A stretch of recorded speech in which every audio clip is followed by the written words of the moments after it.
¿Qué misterio se esconde el libro más enigmático de la Biblia? El Apocalipsis, conocido como el libro de la revelación de Jesús, revela profundos secretos sobre el futuro y la esperanza. Al inicio de este fascinante texto, se presenta a su autor, Juan. Este podría ser el discípulo amado, conocido por su evangelio y cartas, o podría referirse a un Juan diferente, un profeta judío mesiánico que recorrió diversas tierras, enseñando en las primeras comunidades cristianas. En cualquier caso, su mensaje ha resonado a través de los siglos, desafiando y cautivando a generaciones enteras. Sea cual fuere, Juan deja claro en el párrafo inicial qué tipo de libro ha escrito. Él lo llama en primer lugar una revelación o apocalipsis. La palabra griega es apocalipsis y se refiere a un tipo de literatura muy familiar a los lectores de Juan, de las escrituras hebreas y de otros textos judíos populares. Apocalipsis relata los sueños y visiones simbólicos de un profeta que reveló la perspectiva celestial de Dios sobre la historia y los acontecimientos actuales para que el presente pudiera ser visto a la luz del resultado final de la historia. Juan dice que este Apocalipsis es una profecía, lo que significa que es la palabra de Dios hablada por medio de un profeta al pueblo de Dios, generalmente para advertir o consolarlos en un momento de crisis. Al decir que este libro es de profecía, Juan dice que está en la tradición de los profetas bíblicos y está llevando su mensaje a un clímax. Esta profecía apocalíptica fue enviada a personas reales que Juan conocía. El libro abre y cierra como una carta circular que fue enviada a 7 iglesias en la antigua provincia romana de Asia. Recordemos que 7 es un número significativo para Juan. Es un símbolo de plenitud basado en el ciclo del Sabbat de 7 días en el Antiguo Testamento. Y Juan ha entretejido el número 7 en cada parte de este libro. Con esta apertura, Juan nos ha dado una guía clara sobre cómo quiere que entendamos este libro. El Apocalipsis judío se comunica a través de imágenes simbólicas y números. No es un código secreto predictivo sobre el momento del fin del mundo. Juan está constantemente usando estos símbolos, que se extraen del Antiguo Testamento, y espera que sus lectores vayan a descubrir lo que significan dichos símbolos al buscar el texto aludido. El hecho de que sea una carta significa que Juan está abordando la situación de estas iglesias del primer siglo. Por lo tanto, mientras este libro tiene mucho que decir a los cristianos de generaciones posteriores, el mensaje de los libros debe anclarse primero en el contexto histórico del tiempo, el lugar y la audiencia de Juan. Esto nos lleva a la primera sección del libro, el mensaje de Jesús a las 7 iglesias. Juan estaba exiliado en la isla de Patmos y tuvo una visión de Jesús resucitado exaltado como el Rey del mundo, y que estaba de pie entre 7 candeleros. A Juan se le dijo que esto es un símbolo de las 7 iglesias de Asia Menor, lo cual ha sido adaptado del libro del profeta Zacarías. Y Jesús comienza a hacer frente a los problemas específicos que enfrenta cada iglesia, algunos apáticos, debido a la riqueza y la opulencia. Otros se vieron comprometidos moralmente. Su gente seguía comiendo comidas en rituales paganas y teniendo sexo casual en los templos paganos. Pero en otras de las iglesias sus miembros permanecieron fieles a Jesús y estaban sufriendo acoso e incluso persecución violenta. Jesús les advierte que las cosas van a empeorar, una tribulación que viene sobre las iglesias y que les obligará a elegir entre la transigencia o la fidelidad. Para esta época en que vivía el apóstol Juan, se aprobó el asesinato de cristianos por el emperador romano Nerón, y la persecución de los cristianos por el emperador Domiciano probablemente estaba ya en marcha. Y así, la tentación era negar a Jesús, ya sea para evitar la persecución o simplemente para unirse al espíritu de la época romana. En la visión, Jesús los llama a la fidelidad, para que puedan superar o literalmente conquistar. Jesús promete una recompensa para todos los que se mantienen fieles en estas iglesias.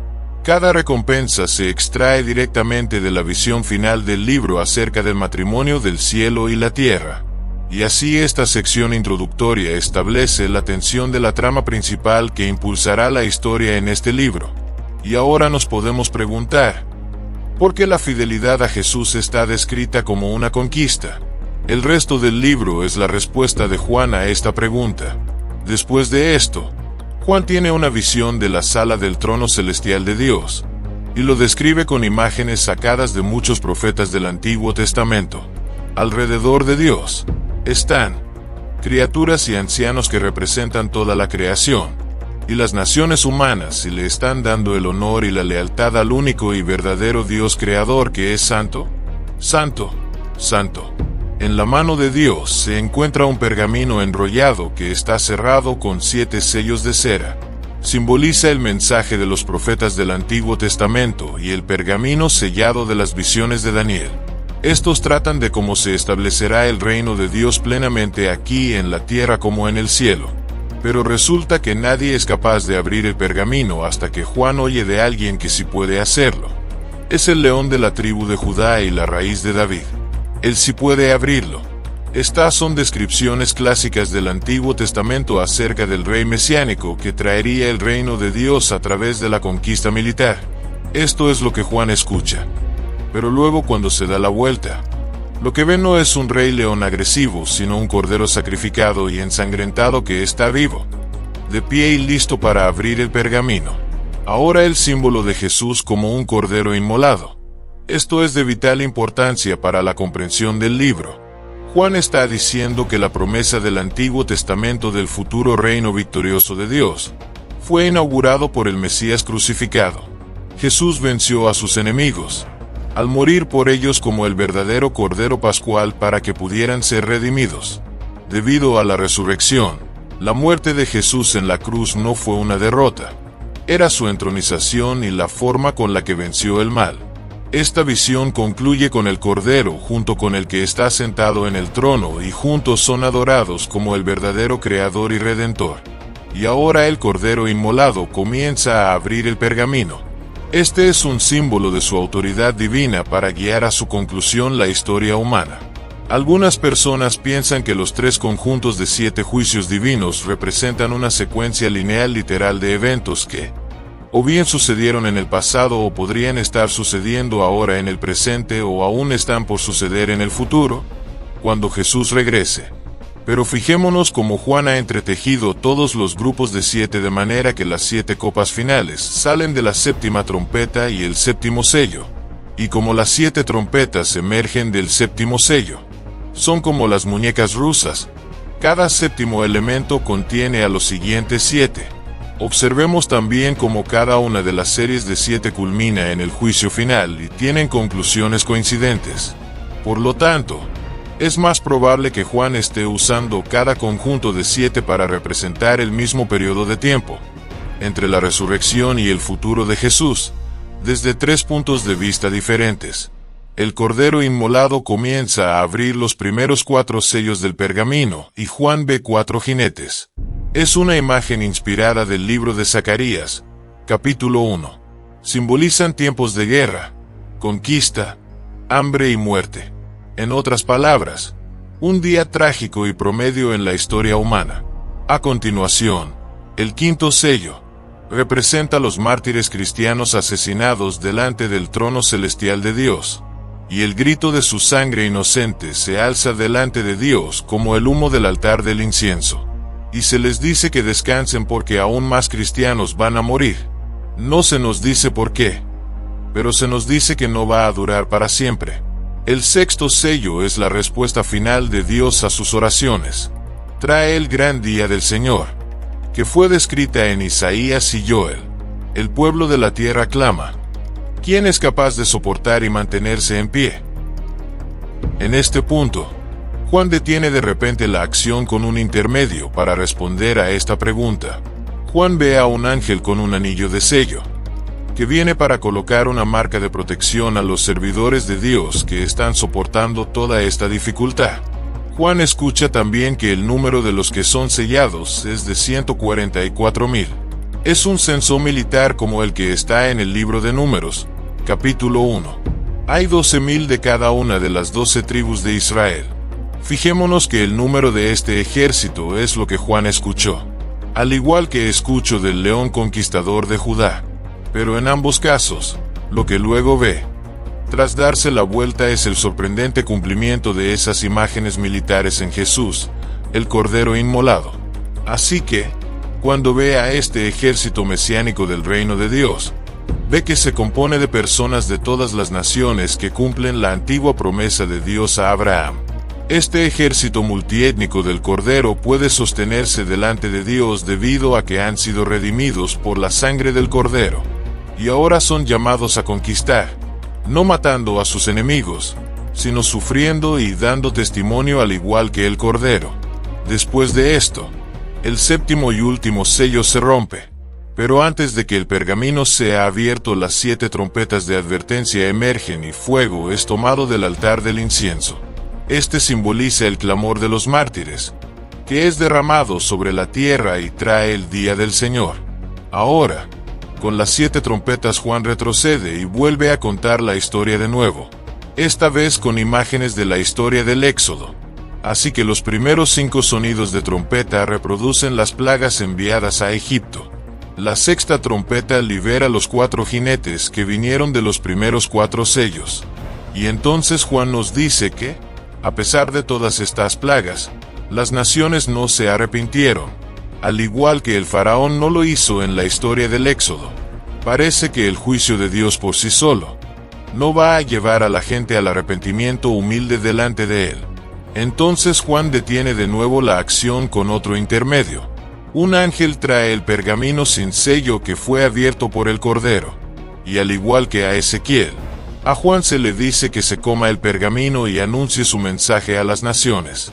Finalmente, el pergamino del Cordero está abierto y ahora podremos descubrir cómo el reino de Dios vendrá aquí a la tierra.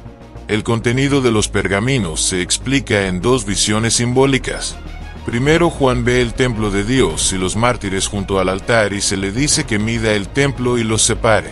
Es una imagen de protección tomado de Zacarías capítulo 2. Los atrios de la ciudad son excluidos y son pisoteados por las naciones.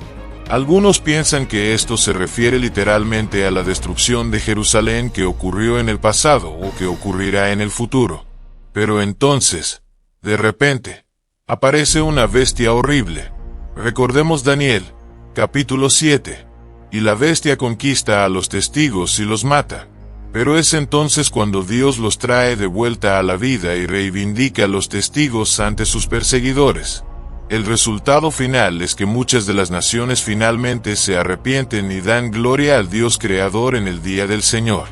Ahora, detengámonos y pensemos en la historia hasta ahora. Los juicios de advertencia de Dios a través de los sellos y las trompetas no generó el arrepentimiento entre las naciones. Al igual que las plagas del Éxodo, solo endureció el corazón del faraón. Pero el Cordero conquistó a sus enemigos amándolos, muriendo por ellos. Y ahora el mensaje del pergamino del Cordero revela la misión de su ejército, la Iglesia. El reino de Dios será revelado cuando las naciones vean a la Iglesia imitando el amoroso sacrificio del Cordero, no matando a sus enemigos, sino muriendo por ellos. Es la misericordia de Dios mostrada a través de los seguidores de Jesús que llevará a las naciones al arrepentimiento. Y esta afirmación sorprendente es el mensaje del pergamino abierto que Juan ha colocado en el centro exacto de todo el libro. Después de esto suena la última trompeta y las naciones son sacudidas al venir el reino de Dios, aquí sobre la tierra, tal como está en el cielo. Así que ahora sabemos cómo la Iglesia dará testimonio a las naciones y heredará la nueva creación. Pero ¿quién era esa bestia terrible que libraba la guerra contra el pueblo de Dios? ¿Y cómo terminará toda la historia? Juan nos lo dirá en la segunda mitad del libro del Apocalipsis. En el resto del libro, Juan dará su interpretación de esta bestia y su guerra contra el pueblo de Dios y cómo termina toda la historia. Después de las 7 trompetas, Juan detiene el ciclo de 7 con una serie de visiones que él llama señales. La palabra significa literalmente símbolos, y estos capítulos están llenos de ellos. Estas visiones exploran el mensaje del rollo abierto con mayor profundidad. El primero de ellos revela la batalla espiritual cósmica que yacía detrás del sufrimiento de las 7 iglesias bajo la persecución romana. Es una manifestación de ese antiguo conflicto que comenzó en Génesis capítulo 3. La serpiente, que representa la fuente de todos los males, se representa aquí como un dragón. Ataca a una mujer y su simiente. Representan el Mesías y su pueblo. A continuación, el Mesías vence al dragón a través de su muerte y resurrección y el dragón es arrojado a la tierra. Allí, el dragón inspira odio y persecución hacia el pueblo del Mesías, pero ellos van a vencer al dragón, al resistir su influencia, incluso si éste los mata. Juan está tratando de mostrar a las iglesias que ni Roma ni cualquier otra nación o ser humano es el verdadero enemigo. Hay oscuros poderes espirituales trabajando, y los seguidores de Jesús anunciarán la victoria de Jesús permaneciendo fieles y amando a sus enemigos, al igual que lo hizo el Cordero Inmolado. La siguiente visión de Juan vuelve a contar la historia del mismo conflicto, esta vez con el simbolismo terrenal de las visiones animales de Daniel. Juan ve a dos bestias empoderadas por el dragón. Uno de ellos representa el poder militar de las naciones que conquista a través de la violencia. La otra bestia simboliza la máquina propagandística de la economía que exalta su poder como si fuera divino. Estas bestias exigen una lealtad completa de las naciones y esto es simbolizado mediante la adopción de la marca de la bestia y su número, el 666, en la frente o en la mano. Ahora bien, esta es una imagen infame y no vamos a descubrir su significado mediante la lectura de titulares de noticias. Juan está haciendo aquí una clara referencia al hebreo del Antiguo Testamento. En primer lugar, esta marca es el antichema. La escritura en la frente y en la mano es una clara referencia al Shema, una antigua oración judía de lealtad a Dios, que se encuentra en el libro del Deuteronomio. Esta oración también fue escrita en la frente y en la mano como un símbolo de dedicar todos sus pensamientos y acciones al único Dios verdadero. Ahora bien, las naciones rebeldes demandan lealtad hacia sí mismas y obligan a todos a decidir a quién van a seguir. Luego está el número de la bestia, que ha fascinado a los lectores desde hace miles de años. Pero esto no era un misterio para Juan. Él hablaba hebreo y griego, y letras hebreas eran también números. Si deletreas las palabras griegas, Nerón César, y la palabra bestia, en hebreo, cada una equivale a 666. A pesar de esto, Juan no está diciendo que Nerón era el único cumplimiento de esta visión. Nerón es solo un ejemplo reciente del antiguo patrón presentado por Daniel, en las que las naciones se convierten en bestias cuando exaltan su propio poder y seguridad económica como si fuera un dios falso y entonces demandan total lealtad de las demás naciones. En este sentido, Babilonia era la bestia en el tiempo de Daniel, pero este imperio fue seguido por Persia, luego Grecia y ahora Roma en los días de Juan, y así sucesivamente para cualquier nación posterior que actúa de la misma manera. De pie en oposición a las naciones bestiales, y el dragón está otro rey. Es el Cordero Inmolado. Está con su ejército que han dado sus vidas para seguirlo, y desde de la Nueva Jerusalén, su canto de victoria se propaga a las naciones en lo que Juan llama el Evangelio Eterno. Y llaman a todos a arrepentirse y adorar a Dios y a salir de Babilonia que va a caer. Sus días están contados. A continuación, Juan ve una visión del juicio final. Está simbolizado por dos cosechas. Una es una buena cosecha de cereales mientras el Rey Jesús viene a reunirse con su pueblo fiel. La otra es una cosecha de uvas de vino. Representa la intoxicación de la humanidad con el mal. Ellos son llevados a la prensa de vino y pisoteados. A través de todas estas visiones de signos, Juan está colocando una clara elección ante las 7 iglesias. ¿Resistirán la tentación de Babilonia y seguirán al Cordero? ¿O seguirán a la bestia y sufrirán su derrota? Ahora que la elección es clara, Juan vuelve a reproducir el ciclo final de 7 juicios divinos, simbolizado como derramando 7 copas. Ahora sabemos por el pergamino del Cordero y por las visiones de las señales que muchas de las naciones se arrepienten. Sin embargo, así como las plagas del Éxodo se repiten y se vierten a través de las copas, hay muchas personas que no se arrepienten. Se resisten y maldicen a Dios al igual que el faraón. Todo esto conduce a la sexta copa formada por el dragón y la bestia, que reúnen a las naciones para hacer la guerra contra el pueblo de Dios en un lugar llamado Armagedón. Esto se refiere a una llanura en el norte de Israel, donde se libraron muchas batallas por parte de Israel contra naciones invasoras. Algunas personas piensan que esta sexta copa se refiere a una batalla real futura. Otras personas piensan que es una metáfora de la justicia final de Dios sobre el mal. De cualquier manera, Juan claramente tomó imágenes del libro de Ezequiel sobre la lucha de Dios con Gog. Gog era el símbolo de Ezequiel de las naciones rebeldes que se reunieron delante de Dios para enfrentarse a su justicia. Y eso es lo que viene en la séptima copa. Es la cuarta y última representación del día del Señor, cuando el mal de las naciones es derrotado de una vez por todas. Finalmente, Juan ha elaborado completamente el mensaje del pergamino abierto del Cordero, y ahora vuelve a desarrollar tres temas clave que ha introducido anteriormente: la caída de Babilonia, la batalla final para derrotar el mal, y la llegada de la Nueva Jerusalén. Y cada uno de ellos explora la venida del reino de Dios desde un ángulo diferente. Primero, la caída de Babilonia. Un ángel le muestra a Juan una mujer impresionante que está vestida como una reina.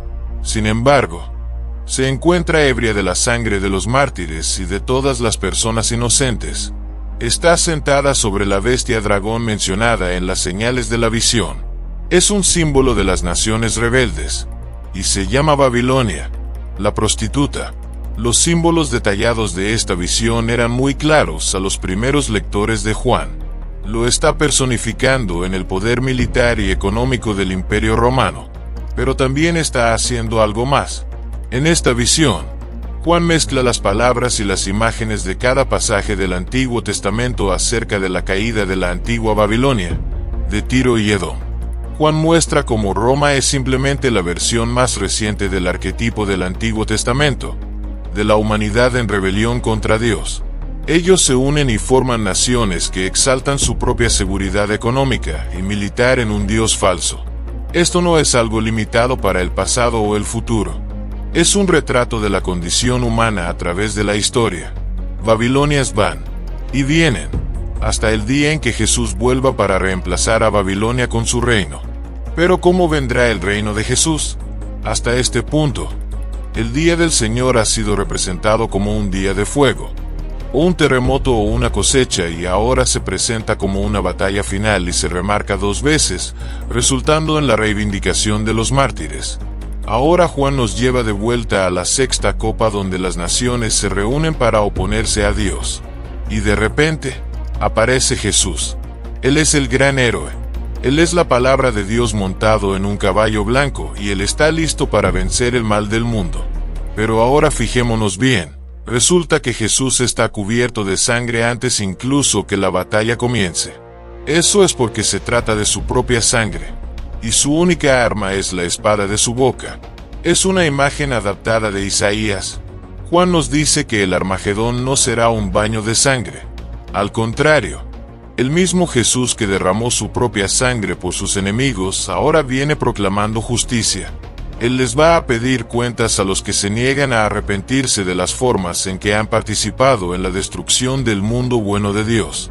Resulta que el fuego del infierno destructivo que ellos han desatado en el mundo de Dios justamente se convierte en su propio destino designado por Dios.